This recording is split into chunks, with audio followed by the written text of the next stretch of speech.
ഉരുൾപൊട്ടലുണ്ടായ കോഴിക്കോട് വിലങ്ങാട് സർവകക്ഷി യോഗം ചേർന്നു. RTO ചെയർമാനായി ദുരന്തവ്യാപ്തി വിലയിരുത്തുന്നതിന് കോർഡിനേഷൻ കമ്മിറ്റി രൂപീകരിച്ചു. വിലങ്ങാട് ഉരുൾപൊട്ടൽ ദുരന്ത നിവാരണ പ്രവർത്തനം കൂടുതൽ കാര്യക്ഷമമാക്കാൻ കോർഡിനേഷൻ കമ്മിറ്റി രൂപീകരിച്ചു.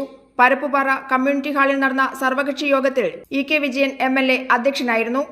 വിലങ്ങാട് പ്രത്യേക പാക്കേജ് പ്രഖ്യാപിക്കുന്നു എന്ന സർക്കാർ പ്രഖ്യാപനത്തിന്റെ അടിസ്ഥാനത്തിൽ ഭവനരഹിതരായ ആളുകൾക്ക് വീടിന് അനുയോജ്യമായ സ്ഥലം കണ്ടെത്തുന്നതുൾപ്പെടെയുള്ള കാര്യങ്ങൾ അടിയന്തരമായും കാര്യക്ഷമമായും നടത്താനാണ് കോർഡിനേഷൻ കമ്മിറ്റി രൂപീകരിച്ചത്.